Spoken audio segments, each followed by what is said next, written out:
winger out of Chester, New Jersey. Struble trying to keep it in, does so. Goldstein with it near the line. Whips it toward them. Going to be a big part of the game. They're also going to tell you on the other side, stay out of the box. Which Trevino didn't do. He's in there. First penalty of the game. That one whistled wide. Hughes right between his legs tried to get it to DeMellis. DeMellis stood up against the wall. Del Gaizo was there. Mark. Now Jackson right side. His brother Ty rifles one wide of the net. Struble holds on. Keeps it in the zone left point. Struble down low outside the circle. Hughes with it. Hughes backhand pass Struble. He's charging. Shot blocked by Mark Del Gaizo. Now it's DeMellis collecting behind the UMass goal. 1 minute to go on the Husky power play. Jackson for Struble. Shot blocked up front as Josh Lopina got a piece of it for the Minutemen. We haven't seen a goal here yet, but this has been great puck movement from Northeastern here on a 4 forward, 1 defenseman set. Hughes to the line, Jackson.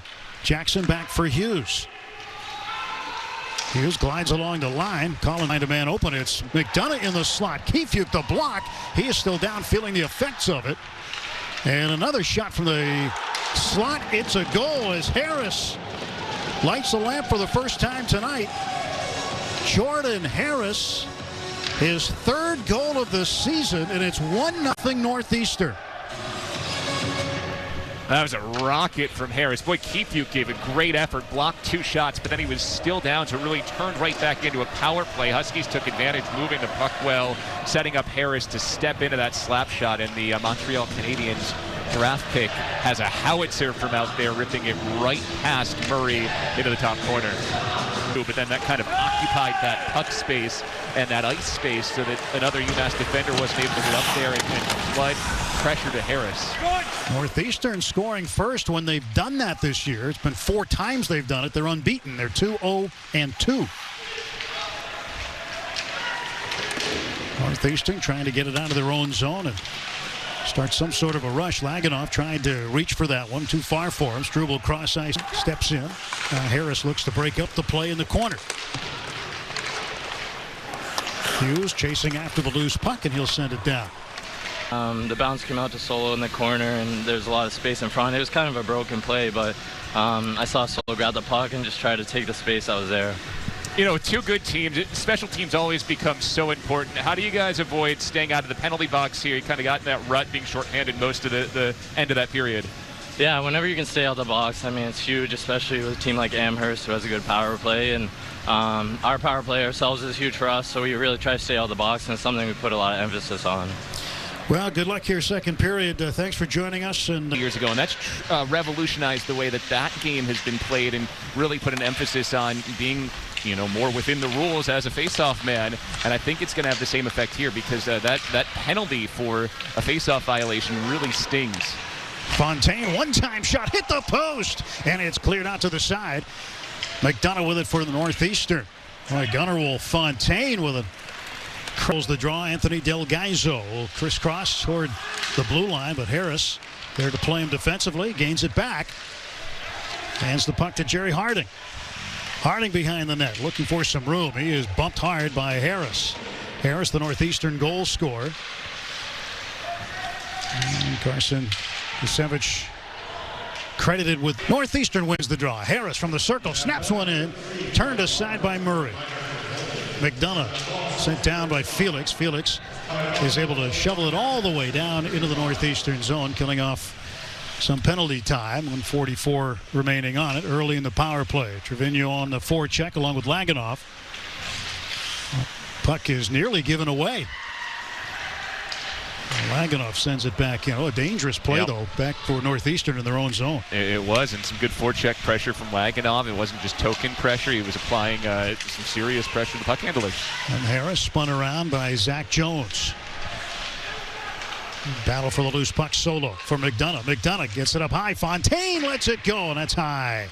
Gunnerwolf Fontaine has had a couple of really good chances in this game tonight. Harris to McDonough, right corner. Northeastern sets up the power play. Just about a minute remaining on it. Solo spun around, but the puck stays in the zone. Fontaine with it, left point. Joseph behind the net, McDonough. McDonough. Harris on the right side. They move it around to Fontaine, center point. Fontaine again with it. Now Harris one-times it, deflected wide of the goal. Josefek sends it back toward Solo, gives it to Harris. Harris marching down the slot, shot deflected wide. Good puck control and good work with the sticks here on the power play for Northeastern. 23 seconds to go on the man advantage. Fontaine for Josefek. In behind the net, McDonough. Back for Josefek. He looks to feed a man. It goes right across the top of the goal crease. Nobody home there for Northeastern. 8 seconds to go on the power play. Josefek. College, the third game of the year for the Minutemen. Ever since then, he has been lights out, stopping close to 95% of the shots he's faced since that 4-3 loss to Boston College. Yeah, and they're looking forward to keep that save percentage up around 94, 95, 96 in that area. He's been remarkable. Keeps his goals against average low. Another penalty coming up. This one will be on Northeastern as Bollinger kind of dangles in, but it's touched up by the Huskies, and the whistle blows. And now the Minutemen will go back on the power play with 10:20 to go in the second. I think this is going to be either boarding or checking from behind. It was a pretty heavy hit along the end boards there. And the officials coming together likely to discuss whether it was going to be a 2 or a 5. It is going to be a 2-minute boarding call on Jayden Struble.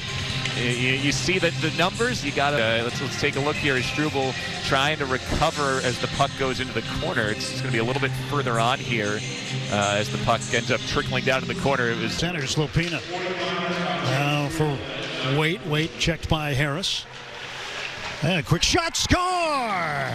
Garrett Waite. This week talking about not only are the Minutemen really good at killing penalties, but they can score on you. In fact, UMass it's a team that really needs to get scoring from multiple lines and show off their depth and play tough, gritty games. And that's what they've done this year, particularly as of late.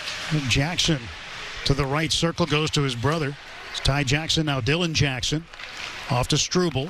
10 seconds to go on the penalty. Danellis in the slot. His shot blocked by Jones. Lopina couldn't get a handle on the puck. Fontaine with Harris at the point. Here's Fontaine. Backhand to Josefek in the left circle. Sends it across. Here's Harris. Fontaine with it again, right circle. 32 seconds to go on the man advantage. Josefek looking to snap a pass across.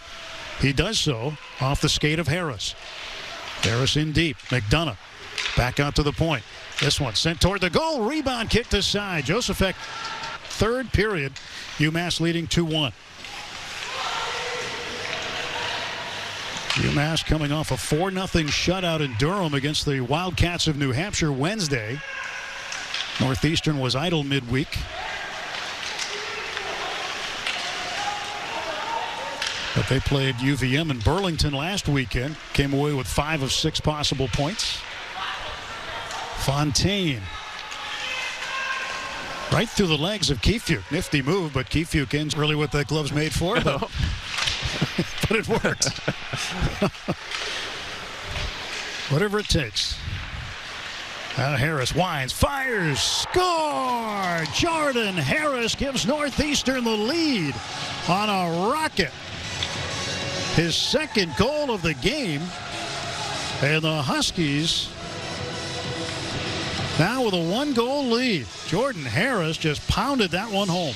You're right. A rocket is the exact way to describe that.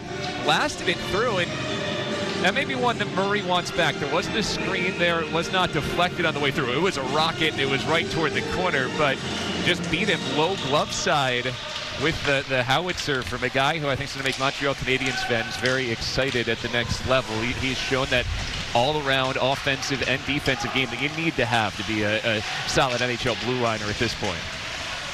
Jordan Harris, I guess as folks say, that is why even here in 2021 we play every single game, and the play of Harris has been so strong. Kessel in front, shot, score, Lopina ties it at 3. Goal and victimized off the rebound again here, couldn't keep it in front. It kind of squeaked by here, and Lopina got behind the defenseman.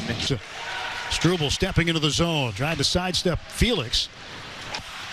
Kesselring Trying to defend it there with the puck loose in the slot, trying to find some room now is Faith. A shot right in front and a goal. First line tonight. And once again, it's a rebound.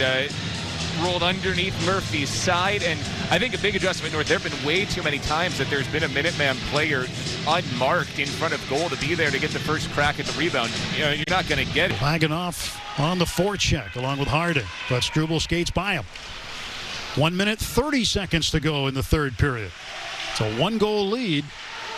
And at some point soon, you think Jim Madigan's going to pull the goaltender. He does right now as Murphy heads to the bench for the extra skater. It'll be Ty Jackson.